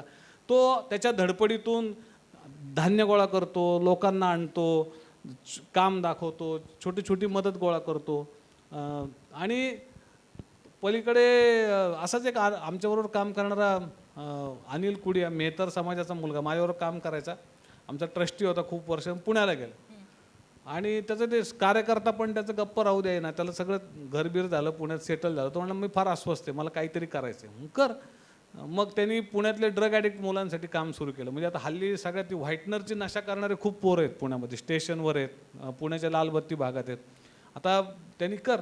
एका माणसाने, साध्या माणसाने, ज्याच्या आईबाप भंगी काम करत होते, तो मुलगा, त्यांनी परत 5 एकर जागा पुण्यात सासवडजवळ घेतली आणि 100 मुलांची एक सार्थक नावाची संस्था उभी केली. ही मुलं कोण आहेत, कुठनं आलेली आहेत? छोटी छोटी मुलं आहेत. एक पोरगा आहे, त्याचं नाव संतोष शिंदे. तो इथे संगमनेर जवळच्या एका छोट्या गावामध्ये राहतो, रिक्षा ड्रायव्हर आहे, किंवा लोकांच्या गाडीवर 200 रुपयांनी बदली ड्रायव्हर म्हणून जातो. तो 30 HIV पॉझिटिव्ह मुलं सांभाळतो. Can you believe? तर आपला देशभर का बदलतोय, आणि तो बदल करणारे आहेत ना, हे असे धडपडी, अतिशय सामान्य परिस्थितीशी संघर्ष करत, त्याचे चटके खात, दुसऱ्याच्या आयुष्यात थोडा थोडा बदल करणारे अशी शेकडो माणसं, शेकडो पोरं, असा आपला देश बदलतात. आणि त्यांचं हँड होल्डिंग करणं हे आम्हाला स्नेहालयाचं स्पिरिट वाटतं. स्नेहालय त्यांचं हँड होल्डिंग करून, त्यांना मोटिवेट करून, समाजातल्या तळातल्या माणसासाठीचं काम म्हणजे आमचं काम असं आम्हाला वाटतं. त्याच्या आयुष्यात थोडासा बदल घडवायचं काम. तर आता अशी शेकडो पोरं एका अर्थपूर्ण आयुष्याच्या शोधात आहेत. आपलं जीवन बदलता बदलता दुसऱ्याचं जीवन बदलण्यासाठी धडपड करतायत. दुर्दैवाने त्या धडपडीची नोंद मीडिया घेत नाही. अजूनपर्यंत फारुख बेगची बातमीच कुठं चांगल्या ठिकाणी आली नाही. फारुख बेग लढतो. आपण म्हणतो समाजात जातीयवाद आहे. फारुखच्या संस्थेत एक पण मुसलमान मुलगा नाही, त्याला शिक्षक मिळत नाही, म्हणून तो स्वतः शुभंकरोती लोकांना, त्या पोरांना शिकवतो. हे कुठं छापून आलं? तिथपासून 15 किलोमीटरवर अनंत झेंडेच्या संस्थेपासून कोपर्डी आहे. त्या घटनेमुळे कसा सगळा आपला महाराष्ट्र हल्ला. महिना 2 महिने आपण सगळे किती पाहिली ती अस्वस्थता. पण मराठा समाजाचा हा पोरगा 50 फाशीपारधी मुलं सांभाळतो. मग आपण म्हणतो नाही फार जातीयवाद झाला. कुठं जातीयवाद झाला? हे पण उदाहरणं आहेत ना. तर आपल्याला आमचा अनिल मेहतर समाजाचा, त्याच्या संस्थेत एक पण मेहतर मुलगा नाही, सगळी दुसऱ्या समाजाची, दुसऱ्या प्रांताची मुलं. म्हणजे कुठं जातीयवाद आहे? तर मला असं वाटतं की ना, अशी अशी काही एक भावना तयार की आपल्या समाजात असं आहे, असं आहे, असंच आहे, असं काही नाही. आपल्या समाजामध्ये सगळ्या गोष्टी आहेत आणि चांगल्या गोष्टी फार आहेत. तर मला असं वाटतं की तरुण पोरांमध्ये प्रचंड ऊर्जा आहे काम करायची. प्रॉब्लेम काय होतो आहे की त्यांच्यामधल्या ऊर्जा आहेत आणि ते जर कोणा सिनियर माणसांकडे गेले, माझ्याकडे आले, तर मी त्याला काय म्हणतो, अरे वा मला तू काम मागायला आलं आहे का, एक काम कर, तू पटकन आता किचनमध्ये कामाला जा. तो म्हणतो अरे नाही नाही, मला तुमच्याबरोबर ते सगळं अनुभव घ्यायचा आहे, लालबत्तीत जायचं आहे, आंदोलन करायचं आहे, रस्त्यावर बसायचं आहे, तुरुंगात जायचं आहे, बदल घडवायचा आहे, तो तुमच्यासारख्याच हातगाड्या वाढायच्या, तो त्रास मला घ्यायचा आहे, ती मला पण द्या ना. मी म्हणतो अरे नाही नाही, ते सगळं आता होऊन गेलं, तू आता एक काम कर, बालभवनमध्ये आमच्या झोपडपट्टीमध्ये 2 शिक्षक आलेले नाही, तू पटकन जाऊन तिथे शिकवतो. म्हणतो नाही नाही, मला तर हे करायचं आहे. प्रॉब्लेम असा होतो आहे की ही मुलं आशा, आकांक्षा आणि कल्पना घेऊन आपल्याकडे येतात. आपण त्यांना मुक्तता आणि त्यांचं हँड होल्डिंग करून त्यांच्या कल्पना राबवण्यासाठी त्यांना मदत करत नाही. आपण त्यांना म्हणतो मी सांगतो तसं तू कर, आणि ते जर तू करत नसशील तर मी म्हणतो की हल्लीच्या पिढीला काहीच करायचं नाही, त्याला फक्त जीन्स घालायची, चांगला मोबाईल घ्यायचा आहे, थम्सअप प्यायचं आहे, हिंडत बसायचं आहे, आपण लगेच शेरा मारून टाकतो. मला असं वाटतं की जर तुम्ही या मुलांना जबाबदारीबरोबर अधिकार पण दिलेत, तर ही मुलं जबाबदारीनं पुढे येऊन ज्या चळवळी, जी आंदोलनं, जी कामं आपण उभी केलेली आहेत ना, त्याचा भार पेलू शकतात. तेवढं सामर्थ्य त्यांच्यामध्ये आहे. पण आपण त्यांना तो विश्वास त्यांच्यावर टाकत नाही. आपल्याला वाटतं नाही नाही, इतकं मोलाचं उभं केलेलं काम असं कोणाच्या हातात असंच नाही मी देऊन टाकू शकत, आणि आपण वाट बघत बसतो. परंतु आमच्या संस्थेतली एक गोष्ट सांगतो थांबतो की आमच्या इथे आम्ही पहिल्यापासून एक ठेवलं की अथॉरिटी विदाऊट पोझिशन, म्हणजे महात्मा गांधींचं तत्व होतं ते, की ते कुठल्या पदावर नव्हते, ते कधीच काँग्रेसचे अध्यक्ष नव्हते, ते काँग्रेस चालवत होते, ते देश चालवत होते. तर आमच्या इथे असं आहे की मी 94 या संस्थेचा अध्यक्ष होतो, कारण मी ती संस्था काढली आणि माझ्याकडे माणसंच नव्हते कोणी. मी पकडून विश्वस्त केले, लाईफ मेंबर केले, भेटाल त्याला स्टँडवर भेटलेल्याची सही घेतली. चॅरिटी कमिशनरच्या ऑफिसमध्ये एक जण भेटला, 13 लोक पाहिजे होते, म्हटलं बाबा 13वर सही करतो. म्हटलं मला कुठं गुतवायचं नाही. मी म्हटलं तू गुतला तर मी फाशी जाईल, तू काळजी करू नको, तू सही कर. त्यांनी 3 वेळा करू नको करून सही केली. मग मी ती नोंदणी करून टाकली. म्हणजे माझे दिवस सुरुवातीचे असे होते. तर नंतर मी 94 साली मी संस्थेच्या पदाचा राजीनामा दिला. आता आमच्या संस्थेत दर 5 वर्षांनी नवं विश्वस्त मंडळ येतं. आमच्यात नियम असा आहे की जो सध्याचा पदाधिकारी आहे त्यांनी त्याच्या जातीच्या नसलेल्या चांगल्या कार्यकर्त्याचं, जो त्याच्याबरोबर 5 वर्ष काम करतो, त्याचं नाव तिथं सुचवायचं. आमचे 5 अध्यक्ष झाले, आमचे 5 सेक्रेटरी झाले. आमच्या संस्थेत हिंदू, मुसलमान, ख्रिश्चन, पारशी या सगळ्या जाती धर्माचे विश्वस्त आहेत, कार्यकर्ते आहेत, आमचे पदाधिकारी आहेत, आणि आम्ही सगळेजण एक टीम म्हणून काम करतो. या कामाचा आनंद घेतो. आणि आम्हाला दिसतंय की आता बाहेर पुस्तक ठेवलं एक परिस्पर्श म्हणून, भाग 1 भाग 2 तुम्ही पाहते. आमचे माजी विद्यार्थी आता कामामध्ये आलेत सगळे. आम्ही त्यांना लाईफ मेंबर करून घेतोय आणि त्यांना सांगतो ही संस्था तुमची आहे. आता त्यावेळेला आम्हाला प्रेरणा मिळाली, आम्ही काम केलं. पण तुम्ही ही वेदना भोगलेली आहे स्वतः, तुम्ही हे काम सांभाळलं पाहिजे, आणि ती मुलं काम करतायत. तर अशा असंख्य मुलांच्या ऑटोबायोग्राफीज आहेत बाहेर, परिस्पर्श नावाने. तुम्हाला शक्य असेल तर ते तुम्ही घेऊ शकता, आणि ते वाचून तुम्हाला बसून काम करतो. आणि मला आता इथं तो आहे का अजय वाबळे आलाय का? नाही आला, बाहेर आहे, तो पुस्तकाजवळ बसलाय. तो एका गावचा सरपंच आहे, तो माझ्याबरोबर गेली 20 वर्ष काम करतो. त्याला मी पगार देतो 6,000 रुपये. सुरुवातीला मी त्याला पगार दिला 1,500 रुपये पहिले 10 वर्ष, आणि ते सुद्धा म्हणजे चहा पाणी पेट्रोल. त्याच्या घरी जवळपास 70 म्हशी आहेत, त्याच्या कुटुंबाची 120 एकर शेती. म्हणजे माझ्यासारखे एक 15-20 लोक तो म्हशीत पुसायला आणि धुवायला त्याच्या घरी ठेवू शकतो. पण तो माझ्या इथे 6,000 रुपयात का काम करतो बरं? कारण त्याला असं वाटतं हे काम त्याचं आहे, आणि त्याला असं वाटतं की ह्या कामामुळे त्याच्या आयुष्याला अर्थपूर्णता प्राप्त होते. तो पैशासाठी आणि पगारासाठी कामच करत नाही. तर मला असं वाटतं की अशी पोरं आहेत जे झोकून देतात, स्वतःच्या गरजा मर्यादित ठेवतात, काहीतरी जो आम्ही घेतला असेल तो आनंद घ्यायचा प्रयत्न करतात. ती मुलं ओळखली पाहिजे, त्यांचं हँड होल्डिंग केलं पाहिजे. आपल्या इकडे काय होतं, भाषणं होतात, शिबिरं, कार्यशाळा, कार्यक्रम, नुसती भाषणं होतात. नंतर जर एक 10 लोक भेटायला आले, समजा भेटतात, आम्हाला काहीतरी करायचं आहे, तर नंतर आपण त्यांना म्हणतो की मग आता तुम्हाला भाषण दिलेलं आहे, त्याच्यातून प्रेरणा घ्या, काम करा. असे नाही कार्यकर्ते घडत. कार्यकर्ते असे नाही घडत. त्यांचा हात पकडावा लागतो. संपल्यावर खूप गर्दी होईल. नाही होऊ द्या, त्याचा हात धरायला लागतो. तुला काय करायचंय त्याच्यात मी तुला मदत करतो. आपल्या कामावर प्रेम असतं. पण आपण सगळ्या कार्यकर्त्यांनी आपल्याकडे कल्पना घेऊन येणारे जे कार्यकर्ते आहेत ना, त्यांच्या कल्पनांवर पण प्रेम केलं पाहिजे, त्यांना पाठबळ दिलं पाहिजे, त्यांना अनुभव घ्यायला प्रवृत्त केलं पाहिजे. असं जर केलं ना, तर बघा या महाराष्ट्रात पुन्हा एकदा कार्यकर्त्यांचं मोहोळ उभं राहील, आणि ती शक्ती महाराष्ट्रामध्ये तर नक्कीच दिसते. बरोबर. आपण काही वेळात प्रश्नोत्तरं घेणार आहोत, पण 1-2 क्विक प्रश्न राहिले आहेत. एक तर आनंद सर, तुम्ही हा वारसा पुढच्या 25 वर्षात कसा बघता? आणि त्यानंतर तिन्ही पाहुण्यांना एक शेवटचा खाजगी असा प्रश्न की तुम्ही विरंगुळा कशात शोधता? म्हणजे तुम्ही सगळेजण इतकं काम करता जे बौद्धिक कष्टाचं काम आहे, शारीरिक मेहनतीचं देखील काम आहे, आणि हे सगळं करून तुमचा आनंद जो तुम्ही सतत शोधता तो विरंगुळा काय, हा एक शेवटचा प्रश्न आहे. पण त्याआधी तुमचा वारसा. मला वाटतं ह्या दोघांनी जे सांगितलं त्याच्यात मला काही फार जास्त ॲड करायचं नाही. फक्त मला 2 गोष्टी सांगायच्यात. पहिली अशी की मला विचार हा संस्थेपेक्षा जास्त महत्त्वाचा वाटतो. म्हणजे ह्या दोघांनी सांगितलं, माझ्या क्षेत्राच्या संदर्भामध्ये मानसिक आरोग्याचा विचार जो आहे तो जास्त महत्त्वाचा आहे. आता इथं महत्त्वाची आमच्या क्षेत्रातली गमतीची गोष्ट अशी आहे की आजही 2017 साली संपूर्ण भारतात मिळून 7,000च्या आतच सायकॅट्रिस्ट आहेत आजही. म्हणजे आमच्या क्षेत्रामध्ये व्यावसायिक शिक्षण घेतलेल्या लोकांची अजूनही किती प्रचंड कमतरता आहे. की अख्ख्या 125 कोटीच्या भारतामध्ये 7,000च्या आत सायकॅट्रिस्ट आहेत आजसुद्धा. मग त्याच प्रमाणात सायकोलॉजिस्टही कमी आहेत, त्याच प्रमाणात काउन्सिलरही कमी आहेत. म्हणजे आमच्या पुढचं विचाराचं जे सगळ्यात मोठं आव्हान आहे, विचार पसरवण्याचं, मी संस्थात्मक बाजूलाच ठेवलं आहे बरं का अख्खं. तर विचारांचा वारसा पोचवण्याचं सगळ्यात मोठं आव्हान आमच्यासमोर आहे. आणि ते आम्ही आमच्या पद्धतीने कसं करतो हा पुन्हा तपशिलाचा भाग आहे, त्यात मी जात नाही. पण त्या उत्तराची दिशा अशी आहे की म्हणजे मानसिक आरोग्य क्षेत्रात काम करायचं असेल तर मला व्यावसायिकांवरती अवलंबून चालणारच नाही, हा सगळ्यात महत्त्वाचा धडा आहे. मला व्यावसायिक नसलेले पण आस्था असलेले असे या क्षेत्रातले कार्यकर्ते तयार करावे लागतात. त्याचा मर्यादित प्रमाणामध्ये आम्ही आमच्या संस्थेमध्ये ते करून असं करता येतं इतपत दाखवलं आहे. पण महत्त्वाचं काय की त्या विचारांते विचार पुढे जाण्याची स्ट्रॅटेजी त्या क्षेत्रातल्या संस्थेने घेणं, त्याच्यामधूनच संस्था पुढे जाणार आहे हे लक्षात ठेवणं. कारण संस्था आणि विचार हे जर वेगळे व्हायला लागले तर मग आपण संस्थेतच अडकून पडू. त्यामुळं हा एक प्रत्येकानं भाग केला पाहिजे. आणि दुसरा मला असा वाटतो की वारसा हा फक्त त्या क्षेत्रातल्या विचारांचा नाही आहे, एक खूप कॉमन असा वारसा आहे. आणि तो कॉमन वारसा ज्याचा आपण मगाशी चर्चा करत होतो तो स्वतःच्या पलीकडे पाहण्याचा वारसा आहे. या प्लॅटफॉर्मवरती प्रत्येकजण एकत्र येऊ शकतो.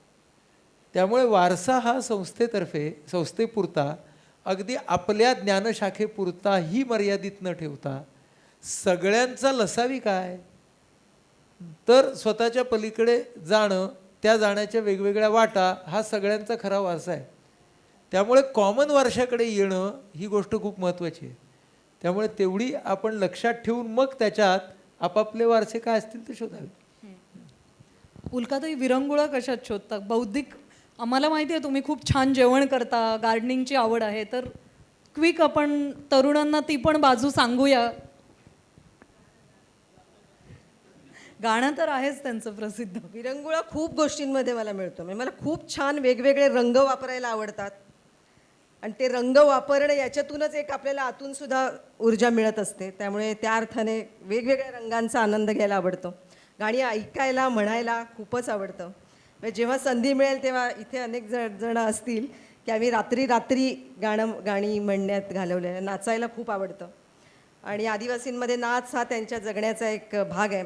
तेव्हा जेव्हा संधी मिळते तेव्हा रात्रसुद्धा आम्ही नाचू शकतो. आणि अनेक जे शाळेमधून वेगवेगळ्या गोष्टींमध्ये भाग घ्यायला मिळाला, म्हणजे खेळापासून वक्तृत्व, नाच, गाणं, नाटक वगैरे सगळं, त्या सगळ्याची एक जोड मिळत असते. आणि आता जे क्षेत्र तू नाचून अंबानींनाही नाचवलंस. आत्ता म्हणजे ज्या क्षेत्रात मी आहे तिथे मला हे सगळं करायला मिळतं. म्हणजे ज्या कुठल्या गुणांमध्ये पुढे गेलं पाहिजे एक्स्ट्रा करिक्युलर ॲक्टिव्हिटीमध्ये असं शाळांमध्ये मुलांना करायला लागतात, त्या सगळ्या गोष्टी खेळण्यापासून, म्हणजे खेळत होते मी त्यामुळे आता स्टॅमिना खूप आहे. चालायला मला खूप आवडतं आणि चालावं लागतंच भरपूर, तेही करायला आवडतं. आणि छोट्या छोट्या गोष्टीत आनंद घ्यायला आम्हाला माझ्या आईवडिलांपासून, आमच्या अनेक शिक्षकांपासून, छोटी फुलं असतील माळावर फुललेली तरी ते मला बागकाम करायला खूप आवडतं आणि जेवण करायला खूप आवडतं, फक्त मांसाहारी असेल तर. तर ते जेवण करायला मात्र मला खायला आणि खिलवायला हे दोन्ही आवडतं. यांना सगळ्यांना आम्ही प्रश्न विचारणार होतो पण तो आम्ही ड्रॉप केला. एवढी ऊर्जा त्या सगळ्यांमध्ये की निराशेवर मात कशी करता, कारण त्यांच्या सगळ्यांच्या चर्चेतून त्याचं उत्तर मिळत आलेलं आहे. पण सर तुम्ही प्रश्नोत्तर घेणार आहोत, पण तुम्ही विरंगुळा कशात शोध? असंच आहे, ही आत्ता म्हणाली ते, त्याच्यामध्ये मी काही फारसा अपवाद नाही.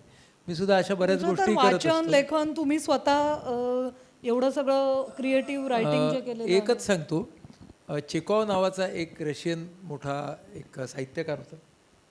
तो स्वतः व्यवसायानं डॉक्टर होता. तर त्याचं एक फार सुंदर वाक्य आहे. तो वाक्य असं आहे की medicine is my legal spouse and literature my mistress. Whenever I get tired of one I go to the other. तर माझ्या बाबतीत अशा बऱ्याच मिस्ट्रेस आहेत. अजून काय काय आहेत लिटरेचर शिवाय तर हा आम्हाला ऐकायला म्हणजे आवडते. त्याचा म्हणजे म्हणून आता ही जे म्हणाली त्यातल्या बऱ्याच गोष्टी त्याच्यामध्ये आहेत.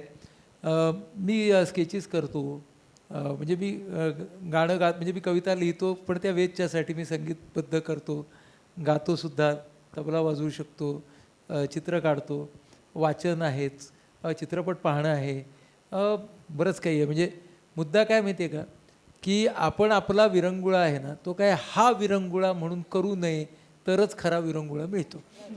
हां हां, हे काम हा विरंगुळा. अरे गांधीजी म्हणायचे की I am always on a holiday. तर ते मला फार छान वाटतं की वेगळा विरंगुळा काय असतो. मला आत्ता विरंगुळाच चालू आहे, नाही का. हां, मी जेव्हा ओपीडी बघत असतो तेव्हाही तो माझा विरंगुळाच असतो. त्यामुळे विरंगुळा ही मनाची अवस्था आहे, विरंगुळा ही काही कृती नव्हे. आणि जेव्हा तुम्ही तुमच्या संपूर्ण जगण्यामध्येच विरंगुळा शोधता तेव्हा वेगळा विरंगुळा कशाला लागतो, असं आपण त्याच्याकडे पाहावं. आणि आत्ता उल्का जे म्हणाली की विरंगुळ्याचे क्षण हे पैशानेच येतात, हां असं आपल्याला अलीकडे वाटायला लागलेलं बरं का, की जेवढे पैसे जास्त तेवढा विरंगुळा जास्त. तर तेवढं फक्त दूर ठेवावं. हां, की अगदी कमीत कमी पैशात सुद्धा, म्हणजे आधी बर्फाचा गोळा खाणं वगैरे छान, हां कमीत कमी पैशात विरंगुळा, तर तो सुद्धा असतो. बिना पैशाचे विरंगुळे खूप श्रीमंत असतात. हे आपण जर बघितलं तर जे आहे त्याच्यामध्ये विरंगुळा आहे. शेवटी विरंगुळ्याचा अर्थ काय, when you are comfortable and at ease with yourself, तो विरंगुळा आहे. त्यामुळे आपण अगदी कार्यमग्न असतानाही त्या क्षणाचा तो विरंगुळा असू शकतो. एक वाक्य फक्त मला, मी माझ्या डायरीत अगदी कामाला सुरुवात केली तेव्हा लिहून ठेवलं होतं की मी कुणाच्याही अपेक्षांचा बळी होणार नाही. क्या बात आहे. आणि ते करायला मिळणं हे मला आता खूपच आनंदाची गोष्ट आहे. मी रस्त्यावर उभं राहून पाणीपुरी खाऊ शकते, जाऊन बर्फाचा गोळा खाऊ शकते, रस्त्यावर बसून आम्ही मित्रमैत्रिणी गप्पा मारू शकतो, कुठल्याही इमेजमध्ये स्वतःला अडकवून न घेता आणि त्या अपेक्षांचा बळी न होता जगता येणं, हा सगळ्यात मोठा विरंगुळा. हो खूपच. म्हणजे हो, मी आत्ता केव्हा तरी मी भाजी घ्यायला किंवा असं कुठेतरी मी मार्केटमध्ये वगैरे गेलो आणि ही सविता नव्हती माझ्यासोबत, मीच होतो. भाज्या मला भाज्या घ्यायला भयंकर आवडतं. ते मी घेत होतो, तर माझ्याकडे एकाने असं बघितलं, तुम्ही भाजी घ्यायला येता? आणि म्हटलं म्हणजे काय. भाजी घ्यायला येतो म्हणजे येतो. तर असं काही नसतं, सगळी गंमत असते. गिरीश सर गंमत कशात शोधताय? गिरीश सर एक मिनिट, प्रश्न तयार ठेवा. फक्त एका वाक्याचे प्रश्न विचारता येतील आणि त्याबरोबर आणि एका वाक्याचीच उत्तरं देत नाही, मत ते आम्ही विश्लेषण नंतर ते असते. बंधन आम्ही घालू शकत नाही. पाहुण्यांना प्रत्यक्ष भेटू शकतात नंतर. हां, आणि प्रश्न मर्यादित असणार आहेत कारण वेळ कमी आहे. पण जो प्रश्न विचारेल त्याला कुठल्या तरी एका संस्थेला देणगी द्यायची अशी अट आहे. सन्नाटा असेल मग. नाही. आणि ज्यांच्याकडे चेकबुक असेल त्यांच्या प्रश्नांना प्राधान्य दिले जाईल. चेकबुक हातात घेऊन प्रश्न चेकबुक हातात घेऊन आपले प्रश्न विचारा.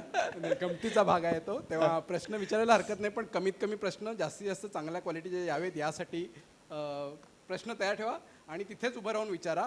जास्तीत जास्त 10 प्रश्न होतील असा आपला एक अंदाज आहे. गिरीश सर. 10 एका वाक्य 10 वाजतील मग. मला कंटाळा आला की मी दुसरं काम करायला घेतो कुठलं तरी. आणि ॲक्च्युअली माझ्याकडे असे 4-5 कॅरी बॅग असतात मोठ्या, म्हणजे मी सकाळी उठतो तर लोक म्हणतात हेच पोते काल आणले आणि हेच पोते आज कुठे घेऊन चालला. कारण माझ्याकडे इतकी पेंडिंग कामं असतात ना, आणि त्याच्यात पोस्ट कार्ड लिहिण्यापासून ते ड्राफ्ट लिहिण्यापासून काही काही अशी काही उत्तरं देणे. आमच्या मागे आता काय काय लोक ते RTI पण लावतात. सगळे जे आपण वापरतो सगळे आपल्यावरही प्रयोग होत राहतात. आपण सारखे सामाजिक ह्याच्यात असले ते सगळ्याला उत्तरं, त्याच्यात थोडंसं बौद्धिक कामही राहतं. म्हणजे असं आणि मग पहिल्यापासून मी या कामाच्या सोबत असल्यामुळेच न्यायालयाच्या काही गोष्टींची जुने रेफरन्स मला माहिती असतात. तर असं मी करतो. जगजीतच्या आणि गुलाम अलीच्या गझल ऐकत असतो. पण मी कोणतंही काम हातातलं सोडून करावं, करमणूक घेईल असं करत नाही. मी काम करता करता ज्या ज्या करमणुकी करता येतील तेवढ्या करत बसतो. एक काम करत असताना मग गाणे ऐकतो. काही चांगल्या सिरियल बिरियल पण मी वेळ काढून माझ्या कामाच्या वेळेव्यतिरिक्त, म्हणजे रात्री 1 ते 3 या वेळेमध्ये मी बऱ्याच सिरियल पाहतो. कुठली आवडीची? मी गेम ऑफ थ्रोन्स पाहिले, होमलँड सध्या फॉलो केलं, आता संपला 7वा भाग त्याचा. तर म्हणजे पाहतो, असं काही नाही. पण ते सुद्धा म्हणजे असं काही आता ठरवून आता मी रोज एक भाग पाहिलं असं काही नाही. मला एक भाग आज जमलं मी 4 महिन्यांनी एक बघेन असं सुद्धा आहे. मग त्या दिवशी मी 3ही बघून टाकेन, मी जरा आवडलंय म्हणून. आणि परत सकाळचं काम सुरू असतं ते करतो. तर आणि मला ना कधी कधी खूप म्हणजे काहीच नसलं असं काही तर खूप लोकांना मला खूप काय काय सांगायचं असतं नेहमी, आणि माझ्याकडे तेवढा स्पेसच नसतो ऐकायला. मग मी त्या लोकांची माझ्याकडे यादी असते. मी त्यांना म्हणतो तू या, आज मला वेळ आहे. मग तो येतो, व्यक्ती समोर सांगत बसतो. आपण एक दुसरं पण काहीतरी चिंतन चालू असतं, त्यातलं जे महत्त्वाचं आहे ते आपण घ्यायचं आणि त्याला सांगायची आपल्याला खूप हौस आहे. आणि ती सांगून लोकांना तुम्हाला सांगायचं असतं आणि तुम्हाला ऐकायला लागतं. मला असं वाटतं की ना खूप चांगल्या संघटकासाठी चांगला वक्ता होण्यापेक्षा चांगला श्रोता असणं फार महत्त्वाचं असतं. तर तुम्ही ते संघटन आणि लोकांना वाटतं की येस आय एम हर्ड, मला इथे सांगता येतं आणि मी इथे माझी कुठली गोष्ट हा व्यक्तीला मी ऐकू शकतो, म्हणजे सगळ्याच एकमेकांना. तर अशी पण मी एक स्पेस ठेवतो की या म्हणतो मी फार मोकळा आहे. मी हसतही असतो कधी कधी. तो व्यक्तीच्या काही पण कल्पना असतात, काही म्हणणी असतात, त्याचे आरोप असतात, सगळं ऐकत असतो आम्ही. पण हे खूप महत्त्वाची आहे की संस्थेत लोकांचं ऐकून घेण्यासाठी स्पेस ठेवणं. तर ती पण मी ठेवत असतो. म्हणजे तो माझ्या विरंगुळ्याचाच भाग असतो. त्यातनं कधी कधी शिकताही येतं पुष्कळ आणि मजाही येते. पण असं पूर्वी मी खेळत असे बरं का. मला सायकलिंग खूप केली. मी ऑल इंडिया इंटरव्हर्सिटी 2दा खेळलो हँडबॉलमध्ये आणि बॅडमिंटनमध्ये पण. आता माझ्याकडे बघून कोणी म्हणणार नाही कारण माझाच फुटबॉल झालेला आहे. पण माझ्याकडे बघून मात्र लोकांना माझे वेगळेच विरंगुळे वाटण्याची शक्यता आहे. तसं काही नाही आहे. पुस्तकही वाचतो, काही आवडती पुस्तकही वाचायचा प्रयत्न करतो मी. सलग काही होत नाही आता, पण आहेत या सगळ्या आवडीनिवडी आहेत आणि त्याच्यासह छान चाललंय. प्रश्न घेऊया. प्रश्न अरे देणगी बघा, तुम्ही घाबरवलं लोकांना. बरं, देणगीची जी अट आहे ती रद्द करतोय. प्रश्न विचारा. नाही, प्रश्न नसतील तर आपण थांबू इथे. पण हां, भरवसा. पण ॲक्च्युली भरवशाचं उत्तर खूप चांगलं आलं आहे. त्याचे 2-3 पैलू आले. एक तर भरवसा जो आहे तो सगळ्या वक्त्यांचा स्वतःच्या विचारावरचा भरवसा आला आहे. दुसरा जो आला आहे तो आपला विचार हा उपयुक्त आहे आणि पुढे उपयुक्त राहणार आहे हा भरवसा आला आहे. तरुणांवरचा भरवसा आला आहे. त्यामुळे तऱ्हेने भरवसा खरं म्हणजे आला आहे. तर त्यामुळे मला वाटतं की काही गाळलेल्या जागा श्रोत्यांनी शोधाव्यात. हाच आत्ता हा बोलला तोच. कशी गंमत आहे बघा. हे जे आहेत ना, दिस इज अ एक्सप्लोरेशन. ते 3 शब्द आहेत आणि 3 माणसांनी बोललेलं आहे. आता एक्सप्लोरेशन श्रोत्यांनी करायचं आहे. त्यामुळे ह्या 3 शब्दांवरती आता तुम्ही आतापर्यंत 1.5 तासात बोलला गेलेला जो काही बोललेला भाग आहे तो जोडा. त्याला तुम्हाला तुमचे अर्थ मिळतील. आमचाच एक अर्थ असा काहीच नाही आहे. सगळ्यांचे अर्थ आपण तेच तर शिकतोय. माझा एक प्रश्न आहे, विचारू का?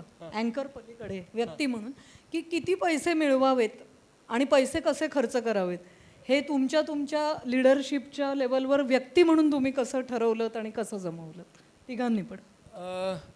मला ना ज्या गोष्टी आवडतात, मी म्हणालो ना की निरोगी आनंदाचे सोर्सेस, म्हणजे मला प्रवास करता आला पाहिजे, मला पुस्तकं घेता आली पाहिजेत, मला चांगल्या ठिकाणी जाऊन खाता आलं पाहिजे, ह्याच्यासाठी पैसे मिळवले पाहिजेत. तर त्यामुळे तेवढे पैसे मिळालेत की चांगली गोष्ट आहे ना. त्याच्यानंतर आता ह्याच्यामध्ये खूप महत्त्वाची गोष्ट असते की आता माझी पत्नी समोर बसली आहे म्हणून नाही म्हणत, पण म्हणजे संसार करणारे अशा तऱ्हेचे लोक असतात त्यांना जोपर्यंत समविचारी पत्नी, घरातले मिळत नाहीत तोपर्यंत त्यांना या ज्या गोष्टी असतात ना, ही मस्ती एन्जॉय करता येत नाही. त्यामुळे ही गोष्ट खूप गरजेची आहे की मला किती पैसे पाहिजेत ह्याच्याबरोबर आपल्याला जी जीवनशैली स्वीकारायची आहे ती जीवनशैली घरातल्यांना मान्य असणं ही गोष्ट फार गरजेची वाटते मला. आणि त्याच्यानंतर आपण काय निर्माण करायचं, तर मी नेहमी असं म्हणतो की धन आणि संपत्ती या दोन वेगळ्या गोष्टी आहेत. खरा व्यावसायिक जो आहे तो संपत्ती निर्माण करतो, त्याचा एक भाग म्हणून धन निर्माण होतं. त्यामुळे मग आपण जेव्हा संपत्ती असं म्हणतो त्याच्यामध्ये ज्ञानापासून अनुभवापासून खूप साऱ्या गोष्टी येतात ते भावनांपर्यंत. हा फरक आपण प्रत्येकाने आपापल्या पद्धतीने जाणून घ्यायचा प्रयत्न करावा. म्हणजे धन वेगळं आहे, संपत्ती वेगळी आहे. धनाची देवता कुबेर आहे, संपत्तीची देवता लक्ष्मी आहे. त्यामुळे आपण लक्ष्मीचं भयंकर अवमूल्यन केलेलं आहे. फोटोमध्ये सुद्धा तिच्या हातातून नाणी बाहेर येताना दाखवतात. तर म्हणजे तिला आपण धनाची देवता केली. ती संपत्ती लक्ष्मी येणं याचा अर्थ विचारांची संपत्ती, भावनांची संपत्ती, ज्ञानाची संपत्ती आहे. तर हा भेद आपण सुद्धा लक्षात ठेवणं गरजेचं आहे. उल्काताईंना एक प्रश्न आहे की जे महामुंबई सेलचा जो लढा झाला त्याबद्दल त्यांनी थोडक्यात माहिती द्यावी, कारण पुढे येणारे लढे हे त्याचेच निदर्शक आहेत. दिल्ली मुंबई कॉरिडॉरचा लढा त्यांचा चालू आहे. मुंबईतला जो MMR रिजन आहे त्याचा जो रिजनल प्लॅन आलेला आहे, ड्राफ्ट आहे, त्याच्यावरची लढाई त्यांची चालू आहे. तर अनेक लढाई चालू आहेत, पण एक जो यशस्वी लढा नुकताच झाला त्याच्याबद्दल त्यांनी थोडक्यात माहिती द्यावी. अलका नाराज होऊ नये म्हणून एक दोन वाक्यात तिच्या प्रश्नाचं उत्तर देते. कारण तुम्ही जे सांगितलेलं आहे ते खूप इंटरेस्टिंग आहे, ज्या पद्धतीने तुम्ही मॅनेजमेंट करता सगळी ती. मी स्वतः संघटनेकडून काही मानधन घेत नाही. मी इतर कामं करते आणि वर्षाच्या 365 दिवसापैकी 60 दिवस हे कमाईसाठी काम करण्याचे दिवस म्हणून त्याच्यात ट्रान्सलेशन करते, काही लिहिते, रिसर्च करते, ट्रेनिंग घेते, लिखाणाची कामं करते, युनिव्हर्सिटीसाठी एक्सटर्नल एक्झामिनर म्हणून काम करते वगैरे वगैरे. आणि त्यातून माझं उभं राहतं. माझी महिन्याची गरज ही आत्ताच्या घडीला मी जी ठेवली आहे ती 9,000 रुपये महिना एवढी आहे. तिथे ते मिळालं तर ठीक आहे, नाही मिळालं तर हरकत नाही, पण त्या दृष्टीने वर्षभराची इतकी झाली पाहिजे. आणि त्यात मी आणि माझी आई आम्ही दोघी भागवू शकतो. फक्त त्याच्यात महत्त्वाची गोष्ट अशी आहे की तुमचं सामाजिक स्थान खूप महत्त्वाचं असतं. आणि मी ज्या जात समाजातून आली आहे किंवा ज्या वर्गीय बॅकग्राऊंडमधून आले तिथे मी फार वल्नरेबल नाही आहे. त्यामुळे मी जर अडचणीत आहे असं नुसतं कळलं तरी मदतीचे खूप हात पुढे येऊ शकतात. तेच मदतीचे हात एखाद्या आदिवासी समाजातून आलेल्या कार्यकर्तीला किंवा दलित समाजातून आलेल्या किंवा अतिशय गरीब शेतमजूर कुटुंबातून आलेल्या कार्यकर्त्याला मिळणार नाही हे मला माहिती आहे. त्यामुळे माझी ती जमेची बाजू आहे. त्यामुळे ते तसंच्या तसं रेप्लिकेबल उदाहरण असेल असं नाही.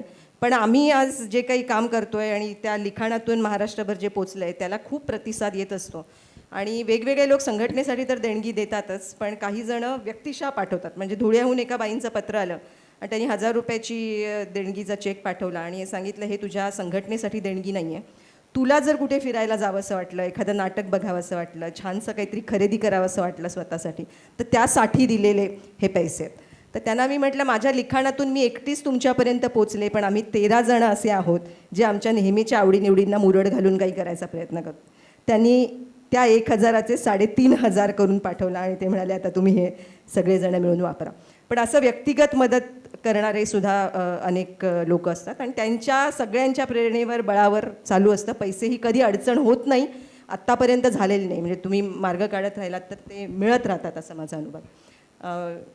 उन्मेषचा जो प्रश्न आहे SEZ बद्दलचा ते सांगायला खरं तर वेळ आत्ता नाही आहे, पण एक थोड्याशा 4-5 वाक्यात सांगते. अंबानींचं प्रचंड प्रेशर म्हणजे तुम्ही इमॅजिनही करू शकणार नाही. म्हणजे जे इंडस्ट्रियल हाऊस पंतप्रधानांना नमवू शकतं किंवा 2 भावातली भांडणं झाली तर पंतप्रधानांना त्यात लक्ष घालावं लागतं, इतकी देशाची अर्थव्यवस्था ज्यांच्या मुठीत आणि त्यांची घोषणाच आहे कर लो दुनिया मुठ्ठी में, असं म्हणणाऱ्या अंबानींचा जो प्रचंड दबाव जिल्ह्याच्या सर्व जिल्ह्यापासून दिल्लीपर्यंत होता. म्हणजे गावातल्या कोतवालापासून पोलीस पाटलापासून ते जिल्ह्याच्या SP आणि कलेक्टरपर्यंत सगळी गोष्टी त्यांनी मॅनेज केलेल्या होत्या. मंत्रालयाच्या पातळीपर्यंत त्याचे अनेक किस्से आहेत, ते सांगायला काही आत्ता वेळ नाही की कशा पद्धतीने त्यांनी ते मॅनिप्युलेट केलं होतं.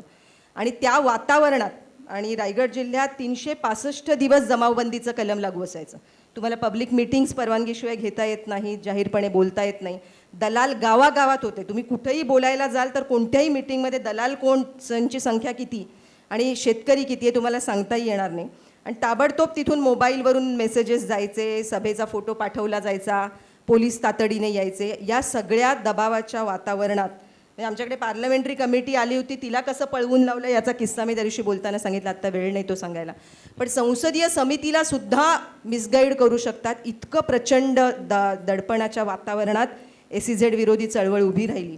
आणि त्या चळवळीचा शेवटचा फासा विलासराव देशमुखांनी आमच्यावर जो फेकला तो त्यांनी असं म्हटलं की आम्ही जनतेचं मत ऐकू आणि मग ह्या SEZचं काय करायचं ते ठरवू. म्हणजे जे चळवळ करून आंदोलनं करत होते 4 वर्ष, ती जनता जणू काही नव्हतीच. पण त्यांनी असं म्हटलं की आम्ही जनमत घेऊ. कोणत्या पद्धतीने घेणार तर म्हणाले कलेक्टर घेणार जनमत. आणि त्या जनमताची चाचणी कशी घेणार हे जेव्हा आम्ही कलेक्टरना विचारायला गेलो, नवीन कलेक्टर अगदी त्यावेळेला खूप चांगले आलेले होते, डॅशिंग यंग कलेक्टर जो अत्यंत लोकाभिमुख होता. त्यांनी सांगितलं असा काही माझा आत्तापर्यंतचा अनुभव नाही की अशी जनमताची प्रक्रिया कशी राबवतात, तुम्ही सांगा, मी ऐकायला तयार आहे. आणि आम्ही पूर्ण तयारीनिशी गेलो होतो की ही प्रक्रिया कशी चालवली पाहिजे. त्यांनी तंतोतंत आमच्या सूचना स्वीकारल्या. त्याप्रमाणे जनमताची प्रक्रिया एकाच दिवशी 24 गावांमध्ये पार पडली आणि शेतकऱ्यांनी तिथे जाऊन आपलं मत नोंदवलं. ते मत नोंदवण्याच्या प्रकारात सुद्धा रिलायन्स यात प्रचंड मॅनिप्युलेशन करणार हे आम्हाला माहीत होतं. रिलायन्सच्या बाजूने एक मत द्यायला 10,000 रुपये हा एका रात्रीचा रेट होता. आणि तसं असताना दलालांना गावात फिरू पण द्यायचं नाही, इतकी संघटनेची ताकद तिथे वाढलेली होती. पण अनेक लोक निरक्षर होते, त्यामुळे लेखी जे द्यायचं आहे ते रिलायन्सचे दलाल मॅन्युप्युलेट करून दुसऱ्या कुठल्या तरी कागदावर सही घेण्याची शक्यता होती. त्यामुळे शेवटच्या रात्रीपर्यंत आमच्या कागदाचा रंग काय असणार हे सुद्धा कुणाला कळलेलं नव्हतं. आणि 3 रंगात आम्ही छापले. म्हणजे एक रंग जो सरकारला सबमिट करायचा आहे, दुसऱ्या रंगाचा कागद हा संघटनेकडे आणि तिसऱ्या रंगाचा कागद हा शेतकऱ्यांकडे राहणार. आणि ते तिन्ही रंगाचे कागद आदल्या दिवशी रात्री गावात पोचले. आणि ते कुठल्या प्रेसमध्ये छापले जाणार आहेत, छापले जात आहेत याचा थांग पत्ता पण लागू दिला नव्हता, कारण ते सगळंच त्यांनी गुंडाळलं असतं. कारण त्यांची जी चालायची, म्हणजे एक दहीहंडीचं फक्त उदाहरण सांगेन. दहीहंडीला त्यांनी गावागावात बनियन वाटल्या, महामुंबई SEZ या नावाने. आम्ही तरुण मुलांना सांगायला गेलो की अरे बाबा आपण नाही घेता कामा आहे, त्यांचं जाळं आहे. पोरं म्हणाली तुम्ही थांबा हो, आम्ही बघा काय करतो. रात्रीतल्या रात्रीत त्यांनी डांबराने त्या महामुंबई SEZवर फुली मारली, खाली लिहिलं नो टू SEZ आणि त्याच बनियान घालून गोविंदाची पथकं दुसऱ्या दिवशी दहीहंडी फोडायला नाचली. तर वेगवेगळ्या पद्धतीने लोक त्यातून मार्ग काढत होते. आणि शेवटचा जनमताचा जेव्हा झाला, आम्ही जे संघटनेने जमा केले होते त्याची काउंटर कॉपी ते ॲनलाईज करून आम्ही 15 दिवस वाट पाहिली. कारण विलासरावांनी आम्हाला सांगितलं होतं की 15व्या दिवशी आम्ही निर्णय घोषित करू. आम्ही 15 दिवस वाट पाहिली. 16व्या दिवशी आम्ही पत्रकार परिषद घेतली आणि जाहीर केलं की 96% शेतकऱ्यांनी SEZ फेटाळला, आम्हाला जमीन द्यायची नाही असं लेखी मत त्यांनी या प्रक्रियेमध्ये नोंदवलं होतं. कलेक्टरनी आणि शासनाने आजपर्यंत त्यांच्या बाजूचा निर्णय घोषित केलेला नाही. पण हा इतका प्रचंड गाजला हा निर्णय आणि त्याचा जो राजकीय दबाव तयार झाला त्याच्यातून सरकार ह्या ॲक्विजिशनमध्ये पुढे जाऊ शकलं नाही. त्यामुळे जो अंबानी करलो दुनिया मुठ्ठी में म्हणतो आणि ज्याच्या खरोखर मुठीत दुनिया घेण्याची आर्थिक ताकद आणि राजकीय ताकद ज्यांची आहे, त्यांच्या मुठीत रायगडमधल्या शेतकऱ्यांची जमिनीबद्दलची निष्ठा किंवा इमान कितीही पैसे ओतले तरी जाऊ शकलं नाही. हा त्या लढ्याचा प्रचंड मोठा विजय होता आणि त्याचं सगळ्यात मोठं क्रेडिट जातं ते तिथल्या शेतकऱ्यांचं आपल्या जमिनीशी आणि शेतीशी असलेल्या नात्याला. आणि त्यामुळे हा लढा यशस्वी झाला. आता आम्ही लढतो इंडस्ट्रियल कॉरिडॉर्सच्या विरुद्ध. हे प्रचंड मोठं जाळं आहे आणि ज्याच्यामध्ये देशातलं 40% क्षेत्र, त्यामध्ये मोठ्या प्रमाणात शेतजमिनी, अमृतसर ते कोलकाता कॉरिडॉर 5,50,000 स्क्वेअर किलोमीटरचं प्रभावित क्षेत्र आहे. दिल्ली मुंबई इंडस्ट्रियल कॉरिडॉर 4,36,486 चौरस kilometre. Mumbai Bangalore corridor, Chennai Bangalore corridor आणि विशाखापट्टणम ते चेन्नई कॉरिडॉर. फक्त 5 कॉरिडॉर. त्याच्या अवतीभोवती येणाऱ्या टाउनशिप, स्मार्ट सिटीज, पॉवर प्रकल्प, धरणांचे प्रकल्प, समृद्धी एक्सप्रेसवेसाठी जोडणारे हायवेज, एअरपोर्ट, या सगळ्यातून प्रश्न उपस्थित होतोय की शेतकरी जाणार कुठे. या देशात शेतजमीन टिकणार आहे की नाही. 40% क्षेत्र जे प्रभावित होत आहे त्यात मोठ्या प्रमाणात विस्थापन आहे. त्यामुळे याच्या विरोधात आम्ही झगडतोय आणि आम्ही असं म्हणतोय की विकास कुणाच्या नजरेतून या विकासाकडे बघायचं. अंबानींच्या नजरेतून बघायचं की गावातल्या एका शेतकरी, शेतमजूर, आदिवासी, दलिताच्या नजरेतून बघायचं. हा येणारा आत्ताचा विकास जो इन्फ्रास्ट्रक्चरचा विकास आहे तो एक प्राथमिक आरोग्य केंद्र बांधण्यासाठी नाही, गावात जाणारा रस्ता नाही म्हणून त्यासाठी पैसा येत नाही आहे, धरणाचे कालवे शेतीपर्यंत पोचावेत म्हणून आपल्या सरकारकडे पैसे नाहीत, पण मुंबई नागपूर समृद्धी एक्सप्रेसवे 34 किलोमीटर वाचवायला 46,000 कोटींचा प्रकल्प येऊ शकतो. हे असं विकासाचं उफराटं जाळ आहे. त्याला प्रश्न अतिशय ताकदीने उभे केल्याशिवाय हा विकास हा माणसांचा विकास नाही. तो अंबानी, अदानी, हिरानंदानी, टाटा, मित्तल, जिंदल मित्तल वगैरेंचा असू शकेल, पण तो सामान्य माणसाचा नाही. ही भूमिका घेऊन ठाम उभंच राहावं लागेल. मग त्याच्यात आमच्यासारख्या लोकांवर विकास विरोधी, नतद्रष्ट, देशद्रोही हे शिक्के मारले तरी चालतील, पण या व्यवस्थेविरोधात ठाम उभं ठाकण्याची आज गरज आहे. कारण आजचा इन्फ्रास्ट्रक्चरचा विकास हा माणसांच्या गरजेतून नाही, कॅपिटलच्या गरजेतून येतोय आणि त्याला विरोध करण्याची आवश्यकता. आपण आता इथेच आपण थांबूया. कार्यक्रमानंतर आपण वक्त्यांना भेटू शकता. कार्यक्रम संपला असं मी इथे जाहीर करतो. जरूर जरूर. एकच मिनटं घेतो. जर ठाण्यातून कोणालाच न्यायालयाला भेट द्यायची असेल तर माझ्यासोबत गेली अनेक वर्ष काम करणारी, अशी ठाण्यामध्ये पत्रकार म्हणून काम करणारी अनुपमा गुंडे इथं आहे. मी तिला विनंती करतो की फक्त अर्धा मिनटं उभी राहा, म्हणजे सगळ्यांना कळेल. कृपया तुम्ही हिच्याशी कधी संपर्क करा आणि ती तुमची व्हिजिट कोऑर्डिनेट करेल, एवढंच मला सांगायचं. धन्यवाद. तुम्ही सर्वांनी खूप मोठी स्पेस दिलीत. खारकरआळीमध्ये पुढारी कार्यालयात अनुपमा गुंडे यांची भेट होऊ शकते. त्यांचा फोन नंबर तुम्ही घेऊ शकता. फक्त पुढच्या काही कार्यक्रमांची मी फक्त घोषणा करतो. आपला कार्यक्रम संपला हे जाहीर करतो. तुम्ही खाली उतरला तरी चालेल. लोकजागरचं फेसबुक पेज आहे, त्याच्यावर हा व्हिडिओ टाकला जाईल. त्याशिवाय यांच्या ज्या आधी आम्ही मुलाखती घेतल्या होत्या त्याच्या ऑडिओ क्लिप्स टाकल्या जातील. आपला फीडबॅक आणि आपल्या प्रतिक्रिया, आणि त्याशिवाय हे पेज आणि ह्या जो व्हिडिओ असेल तो लाईक आणि शेअर मात्र जरूर करा. पुढचा 20 जूनचा कार्यक्रम हा सुनीता कुलकर्णी इथे उपस्थित आहेत, त्यांच्या भारतीय महिला फेडरेशनचा असेल, आणि कार्यकर्त्यांनी सादर केलेला नाट्य जलसा हा कार्यक्रम असेल. तो कुठे होईल याची तुम्हाला आम्ही माहिती देऊ. 28 मेला म्हणजे पुढच्या रविवारी, या उद्याच्या पुढच्या रविवारी मासिक पाळीच्या वर एक कार्यक्रम आहे. मेन्सुरेशन क्लिनलीनेस डे हा 28 मे म्हणून जाहीर केला जातो. म्यूज या संस्थेतर्फे, ठाण्यातील युवकांची संघटना आहे, त्यांच्यातर्फे पिरियड ऑफ शेअरिंग या नावाचा एक कार्यक्रम मासिक पाळी संदर्भात होणार आहे. तो बहुतेक उपवनला असेल, त्याचा SMS तुम्हाला येईल. आणि पर्यावरण दिनाच्या निमित्तानं 4 जूनला ठाणेकर्स या संस्थेच्या वतीने मासुंदा तलावाला मानवी साखळी करण्याचा प्रयत्न आम्ही करणार आहोत. त्याच्यात आपण सहभाग व्हा, त्याचा देखील SMS आपल्याला येईल. आणि शेवटचा कार्यक्रम म्हणजे त्या मूज या संघटनेतर्फे 28 मेच्या कार्यक्रमाच्या निमित्ताने उद्या उपवन ते तलावपाळी अशी एक सायकल फेरी देखील आहे. त्याची माहिती देखील आपल्याला अलका दुपकर किंवा त्यांचे कार्यकर्ते देतील. आणि डॉक्टर गणेश देवी हे एक भाषातज्ञ, पद्मश्री डॉक्टर गणेश देवी यांच्या नेतृत्वाखाली एक दक्षिणायन म्हणून एक मोहीम सर्व भारतभर सुरू झालेली आहे, ज्याच्यामध्ये साहित्यिक, रंगकर्मी आणि कार्यकर्ते आहेत. त्यांचा दौरा ठाण्यामध्ये 1 जुलै रोजी आहे. तर 1 जुलै ही तारीख लक्षात ठेवा. तुम्हाला SMS येईल. त्यांची आपल्याला ही दक्षिणायन मोहीम जी काय आहे ती समजून घ्यायची आहे. तर हे काही महत्त्वाचे कार्यक्रम होते. आपण इथे एवढा वेळ थांबून या कार्यक्रमाची शोभा वाढवली याबद्दल धन्यवाद. यापुढे आपला असाच सपोर्ट असावा. धन्यवाद.